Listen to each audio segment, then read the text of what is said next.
have the multi-talented award-winning TV presenter, artist, actor, byonna Crystal Panda abikola. Choyagala kukolera byonna abikola. Tulina Crystal Panda ku show leero. It's Galaxy TV Konkone Rewind is the name of the show. How are you, Panda? So that was I'm blessed okubeerawo nammwe wano tenekyala mwana mwe bale kuweereza. Amina. Abantu abasinga basookude ne baba judge nga ne bakola ki. Naye TV yakatandika ne bange ina mileage muina. You guys are doing a great job. I need to be proud of yourselves. Ogambi actor. Yeah. Nenga sinywa soda nyuma. Actor mu nyimba ira acting. Anti alina ka film ke acting amwe mabegao. Mu kisenge. Kada. Acha ino luzungu lwe Masaka. Mwana kafere mwako kali ku 5 bakaita 5 at home. Kali actually kali kone ku Fox. Ngoli wa man. But then that time that was around 2014 2015 nganchali Bobo kanonyeza ko jakalaba tugenda kanonya ko tukalabe Monday to Thursdays enaku zetubeera wano kuwa buli kimunga bwe kiba kigenze maso mu entertainment industry sawa nya paka sawa 5. My name is Flora Show. I'm here with Crystal Panda. Times, how are you doing? And yesterday sina tabu twetegekera mbaga ya Chabazinga. Anytime from now tugenda bikola so olwalo retusembayo okwepicha muri moshanyu man. Olwalo retusembayo okwepicha enchateri Onkagateri church tukawose navuga ku Sunday church tukawose nga nepicha ku Sunday Saturday mitawana tuina omuzimu gwe bayita nanumba kati ennyumba bagiyita enumba kinenge gye kijjamu naye nga kyera kibeera bwe kityo kati omuzimu ogwo edda gwatambulanga kati nga kyabazinga kasitaba nga agenda kuwasa omuntu we ne babagamba nti mubikola gwe nojja n'obikola sebo ate gukwata wali fe twakulira kumpaka so tolina kyotugamba Sugar muzukulu wa jjajja. How are you? And this state Gadem Sugar nalabye waliwo bagala okutandika okelijjako naye copyright ejja bakwata nyamukwata Sure. So Gadem Sugar kategeeza simanya ate omuwala oba otya sukali w'abakyala ate ng'etteeka Museveni yaliisa so ndi bulungi obulamu butambulira ddala nga we nabubala siina tabbu weekend etuuse njirabako enkya ngenda wa Karo Kasiita mulabe nga nzina mu buli obuzinda bwa nyegenyege. Okay. Eyewitness Enoch entertainment pandit man a star award winning Mana Truth era Mana Truth. How are you? Kogerere ddala bakitegeere Mana Truth ate obagambe n'okubagamba nti buli wonsanga weegambire weeyogerera awo emirundi mingi ne Panda naye anzijukiza nti Cowboy goyogera amazima era kyova olaba ndi wano kyakabi nnyo tuyingiddewo olunaku olwaleero Yaman. Okay. Tugenda kutandikirawo mukwano ne stories zaffe. Juliana Kanyomozi yabadde kawo byanyumya mbozi nga mpanvu nnyo mbozi nga nnungi nnyo. Juliana Kanyomozi is an award-winning female artist. She's a mother, she's an actress. Juliana legend ono gwolaba okitegedde. Juliana was the very first female artist okuwangula Artist of the Year award wali mu Palm Awards. Palm Awards muzijjukira zaali z'amaanyi nnyo. 2008 era we yagiwangulira Juliana alina ennyimba nnyingi omuli Nabikowa, Guttuke, Ssanyu lyange, Usiende mbali. Victor kayimba kyakakonyumira ka Juliana? Bwe mba munaku mpuliza mama mbiire. Naye ojja kuwa miggo. Panda kayimba kyaka Juliana akasinga okunyumira. Nabikowa. Wakowani. Byonna ebintu bya love bikyebyo. You're not in love? Omukulu okwegatta yakukoowa. But I just love the song. Kayimba kanyumira nnyo. Okay. Victor yo. Juliana we yabadde anyumya emboozi ze agamba the reason as to why she spaces her music. Tekirina kukinti abantu bagamba yatuwa lwayagadde oba biki. Just ayagala music we amote. Ngali ready, ngali fine, ngali bulungi nga awulira ekintu kyagenda okuta kigenda kunyumira ba fans be aba Juliana. What do you make of this statement? One, we need to all agree nti Juliana Kanyomozi level gyaliko si muyimbi akyetaaga okureleasinga music all the time okakasa her stand in the music industry. Juliana yakola nnyo ya releasinga music ow'amaanyi ennyo ekintu kyakola ekyakabi kureleasinga music ali timeless kureleasinga classics nti olimba releasing emyaka 10 emabega ne baluzanya kati ojawulira nga lukyalina amakulu mangi nnyo kyobola ne bookings ez'embaga azifuna tazifuna olw'okuba nti nyina ennyimba empya ng'abayimbi abasinga wano mu industry azifuna olw'okuba yakola nnyo emabega n'akola bulungi n'ate ennyimba ezo so ogamba nti music why no more space I agree because tekigasa nnyo nnyimba z'enkadde zonna ze wakolanga muntu aluwuliriza kati nawulira nga lulungi nnyo kujja ate n'olupapiramu n'omuluyimba nga lubadde terunatuuka bulungi nnyo nga quality mubi nnyo ndaba nga kiba tekikola n'ekintu ekirala kye tubuusa amaaso Juliana si muntu wa kibuli olaba kati competition y'amaanyi abaana basuulawo hit pande hit okitegeera n'ekirala nti ava eri mu generation gye tumanyi bulungi nti baasuulangawo oluyimba lumu oba ennyimba bbiri ne zimalako omwaka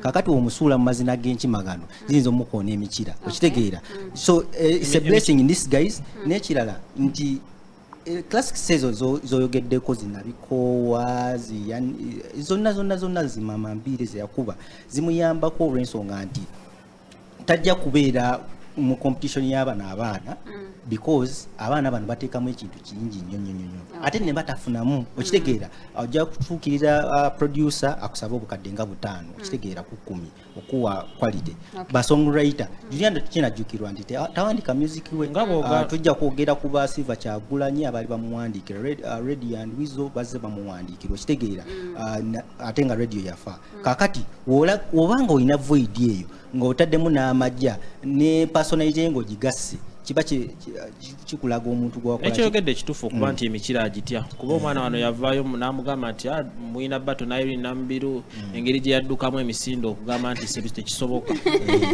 tugambe abarulizinga ennyimba n'agenda mu studio n'ayimba oluyimba n'arulizinga enkeera bo muziki waabwe si mulungi aba mulungi but era nga womanya ekintu kyowadde ennyo time and ekintu ekirala ekiriwo kye tubuusa amaaso kati tekinologi mungi nnyo luli ekyalwisanga abantu okukola ennyimba ezo industry gye baalimu ng'akikwetaagisa ebintu bingi nti nja kutambula nve wano ntwala olimba okulumikisinga n'olumasteringa ndutwala ewala ne wano omuntu asobola obboomu ng'asobola okulikodinga wali n'ovoicinga n'amikisinga n'akumasteringa n'amasteringa olimba lwo n'olufuna enkeera ekyo kyennyini kyayogeddeko kituufu nti n'abayimbi edda baali batono kati Bebe Cool asobola okugamba nti nagendanga e Kenya ne mbukinga studio session naye nga ne bogopa DJs balina abayimbi bangi abali balina okubookinga so I feel like right now ekituyamba ate ekiriwo technology nga bwagambye mungi gwoba okyali mugamba mbu kankalinde nkateddi omwana nga ateeka oluti lw'emba ku TikTok nga lufubutuka ku TikTok nawe wa radio nga tolina kyakukola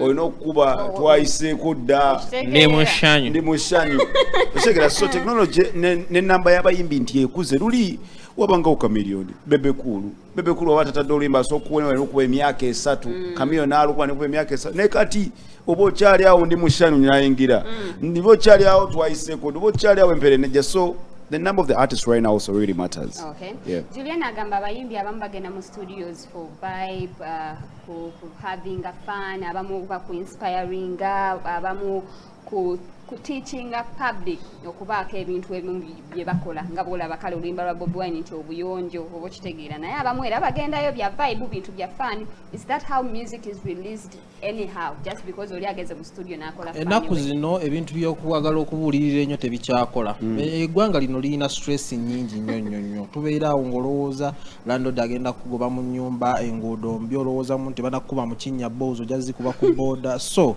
oba oyina oyagala ekintu oyina ekintu ekirina okukusanyusa sobola abayimbi batuwa music oyo andi gwe twagala kuba bwe bakola research yaabwe mu market balabira ddala ng'abantu baagala oyo music ali happy nnyo ate nga tekiri wano Uganda wokka ne Nigeria bajja kugamba meaning ya bugawo okwate ku mutwe kitegera world over ne US market ya US ojja kutulya abayimbi abatrendinga Cardi B naddala ate nga tulina studios mwogedde ku technology kitegera nti kyangu nnyo saawa zino n'omuntu atasobola kuyimba n'agenda mu studio n'akola ande kintu enakuno kiri nnyo ku vibe nze mbaddeko n'abayimbi bangi nnyo nagamba nali ngenze mu studio kulikodinga luyimba nga mbulirira abavubuka bakozesa obupiira ne nentuuka yura vibe eyaliyo nesalawo nenkuba ekimba kyange ekyeshanyu n'ekirala nti emyaka tosuubira mukulu Moses Matovu kuyimba mpere kati era n'emyaka era Juliana emyaka gyegyo kati naffe totusuubira ate kuyimba ti ate abazadde mukole muti come on Yep. Musical wo vibe. Music ajja n'emyaka. Okay. Nange osanga bwe ndituuka mu myaka eyo njaba sikyasobola kuyimba mpere.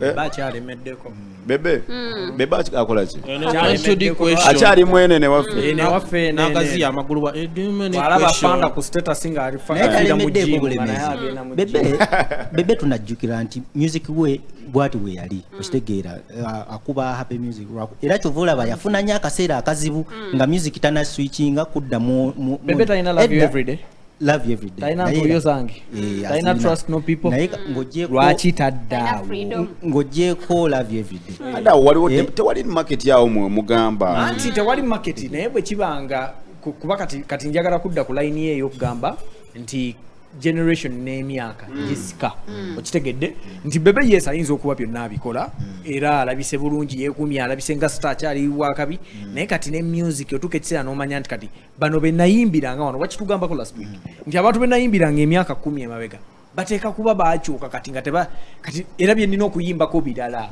wayimbanga mpere kati ate emyaka 10 era sigwayina atotukubisa empere waliwo omulala ino njagala nkweku Juliana Kanyomozi omulabeko yali awo ku Swangs Avenue ne banyumya emboozi mpanvu nnyo tukamukwe Juliana tukomewo. The issue about me really spacing out my music and releasing music supposedly when I feel like, and it's not even about me feeling like, oh, I'll make them wait. They can wait for me. No. I guess it partly comes from being very attached to what I do and taking it very seriously. And so because of that, I always want to release music when I feel that I'm ready, that it's ready for them to listen to. I want to give them the best.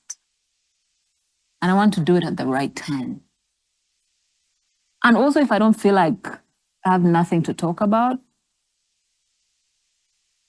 then I don't see why I should be releasing. So there are different artists. There are people who do music, I guess just, for the fun of it, for the vibe, and then there's artists who want to say something, want to talk about something, want to teach something, want to inspire. And those are not things you create every 3 months or every 6 months. They take time. I'm also a perfectionist who listens to my stuff over and over, and then I'm like, no, I don't like this, I don't like this, I don't like how I sound here. So I guess all that comes into play. But I think I've been both lucky and blessed because I have fans who just wait. They wait. And when I come back, they're right there waiting. And that's something I don't take for granted. It's a gift, it's a blessing I don't take for granted. Yes, so there is music coming. It actually should have come out last year. My love life has had its challenges, just like any woman, All the girls out there, in your 20s, you're going to mess up.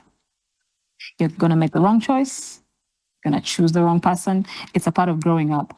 So it's stuff I don't regret. The most important thing is when you make mistakes, you must learn from them. For example, when I had my son, it was such a happy moment, the happiest moment of my life. And then I go to social media and found stories about who people thought was the father of my son. I don't know where it came from. Someone sent me a text and said, oh my God, did you see this? And the person was the first son. I can't even explain how I felt. I found it even disrespectful, for both me and the first son. I had never met him physically in my entire life. I only met him just recently here when we were doing a job in Sorority. That's when I met him.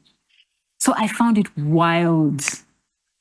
But because, again, like I told you earlier, I know how the media works, how social media works.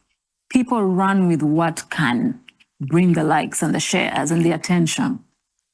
And I feel like it's become a trend now. People make up stuff just to, to trend. What they don't realize is that sometimes these things affect people, in their personal lives, in their private lives. I have a family, my son has a wonderful father, and he reads that stuff. In that area, I found that was quite disrespectful, but I choose to ignore it because at the end of the day, life is life. You can't control people. You can't control people's actions. And if the people in your life, if the people close to you, the people who love you, know who you are, trust you, love you, what more do you want? My relationship with the media has been interesting over the years. And there's many things I've learned, lessons from the journey. But one of the main things I'd like to point out that stands out for me is that after some time, I had to learn to deal with them. Because I realized that, first of all, it's not personal. I used to think it was personal in the beginning. Until I realized that, okay, I guess this is a business for someone, and this doesn't make it right, but it's a business. I always felt like the moment you respond, you give it credibility, which it doesn't deserve. And I guess naturally, also because I'm a very peaceful person, I love my peace. I love my space. I don't like to stress myself with stuff. And usually I deal with them the same way I deal with issues in my personal life. I just walk away. If something is toxic, I walk away and look the other way. There's so many things they've said, from calling me beautiful but unlucky. When I look at those stories, they seem to have interest in my love life a lot. I don't know why,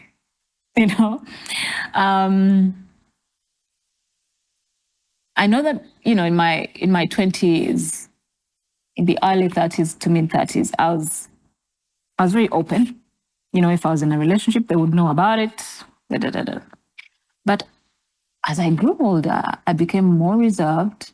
And then I also learned from their experience that life was so much sweeter when you keep it private. And then I switched. But I feel like when I switched, it's like I sent them on a hunt. So now, because they don't have the facts, they make up stuff. Oye Juliana Kanyomozi yali wali nkugambye ku Swans Avenue nga banyumyamu emboozi gwayagala emboozi okujeyongeza olabe n'engeri gye yayimbamu ennyimba ze. So ogenda ku YouTube n'omukeberako n'oginoonyako n'ogiraba naawe n'oginyumirwa. Alpha Times. Juliana agamba she's going to release an EP soon. Gwe mwaka ogujja 2024. She was planning to release the EP last year. Naye bintu tebi ayina engeri byejja ayagala ebintu bye bitambulemuko. We yagendako mu studio n'alabanga wano tayimbye bulungi, wano ayina okukyusaawo, wano ayina kukola bw'ati. EP ya Juliana tugisuubiremu ki? Of course, kati kankuwe example recent. Ku gundi eno gyabadde nayo gye tuli mu kulaga amatu ya Swans Avenue. Juliana talina nnyo kyamanyi kye bamukoledde. Naye audience ye abantu be baawe era tolina kyosobola bagamba nti waliwo ekisinga ekyo. Okitegedde? Teyataddemu nnyo maanyi mu kuyimba.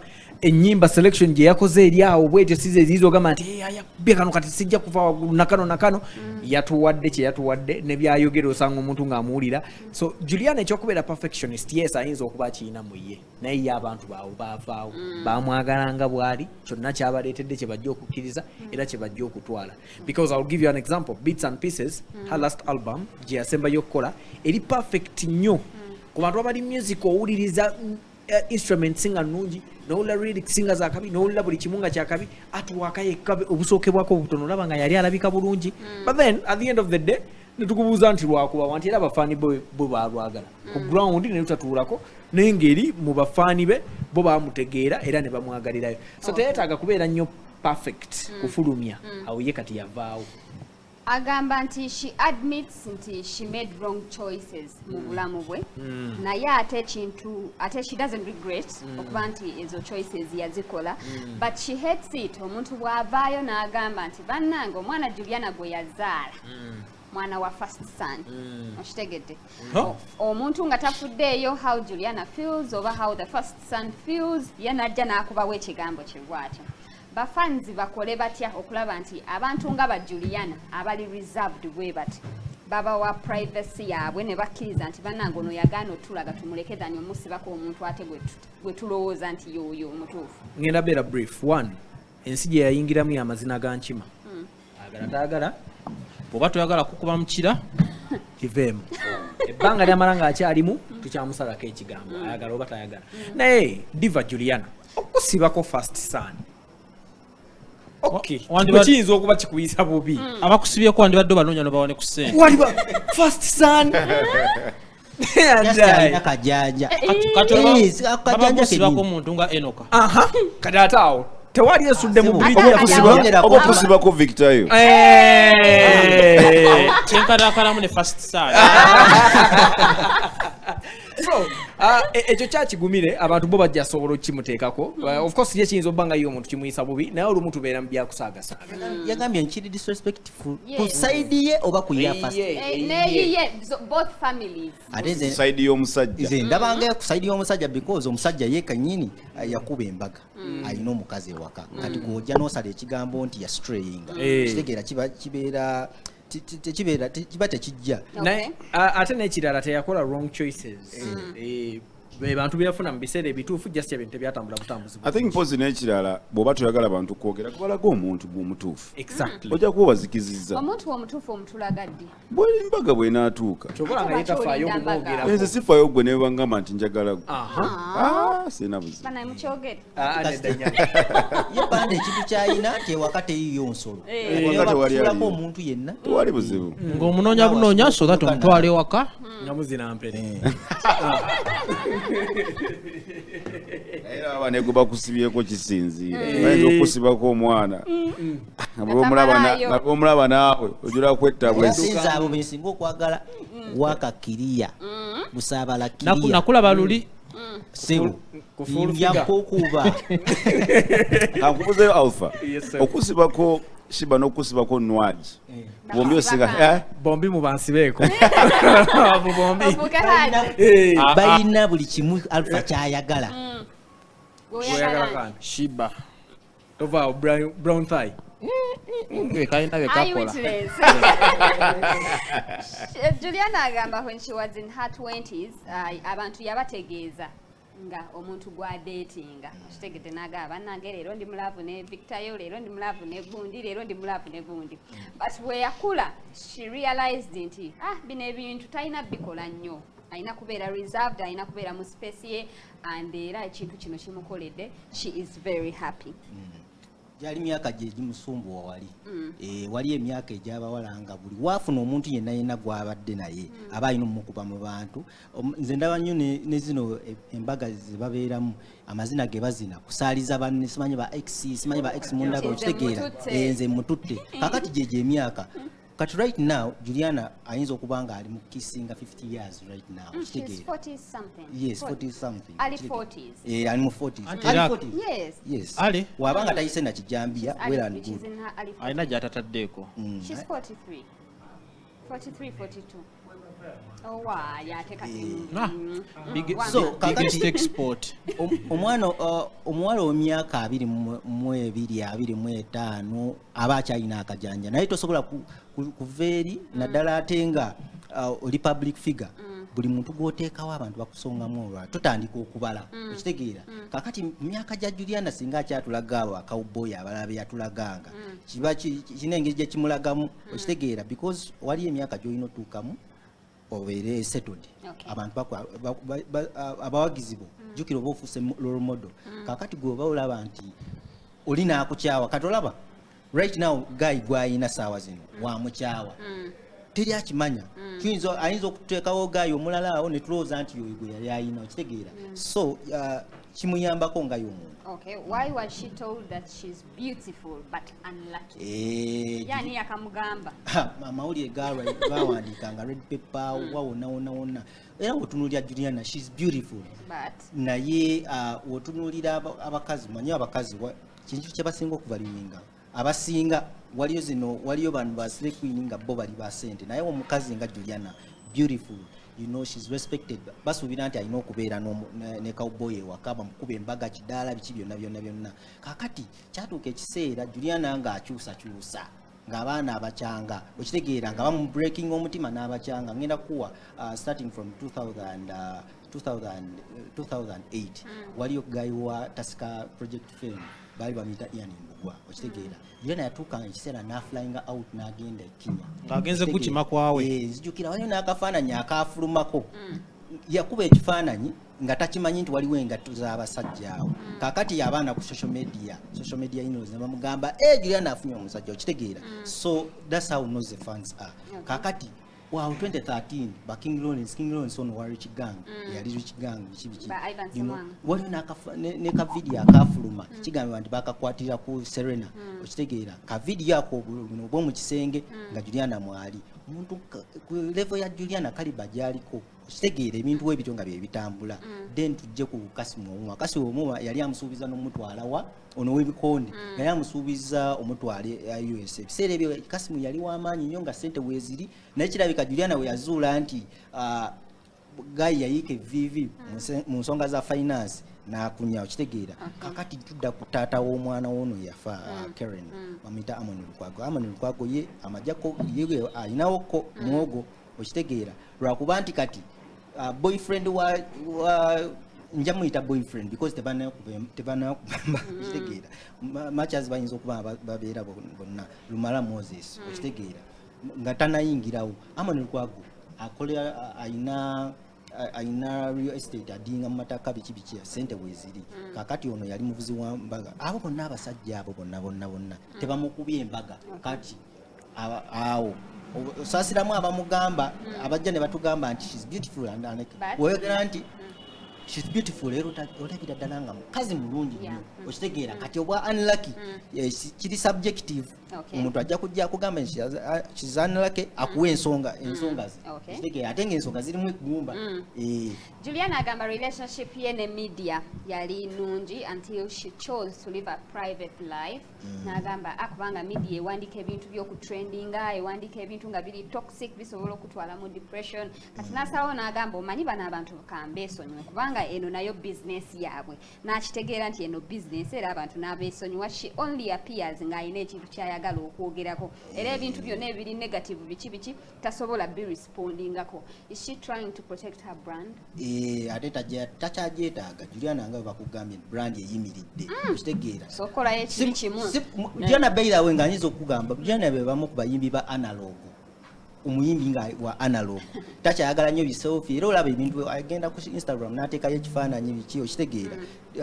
kituuka ekiseera omukazi n'atuuka nga ebifaananyi tebikyavaayo era waliwo time gy'otuukamu banezi selfie tezikyakunyumira yes okitegeera engoye Juliana yalina figa nga eyimiridde nga teyeetaaga na kugenda mu gym bano banywanyi mbalaba beesudiriza mu gym ye nga abeera waka avaayo waka kuyimba okitegeera so kakati generations zikyuka nga bwe mugambye nti takyetaaga nnyo media olw'okuba nti brand ye eyimiridde era waagyetaagira avaayo n'abeerako n'ensonga z'ayogera tugenda kumulamuko katono tukomawo tovaawo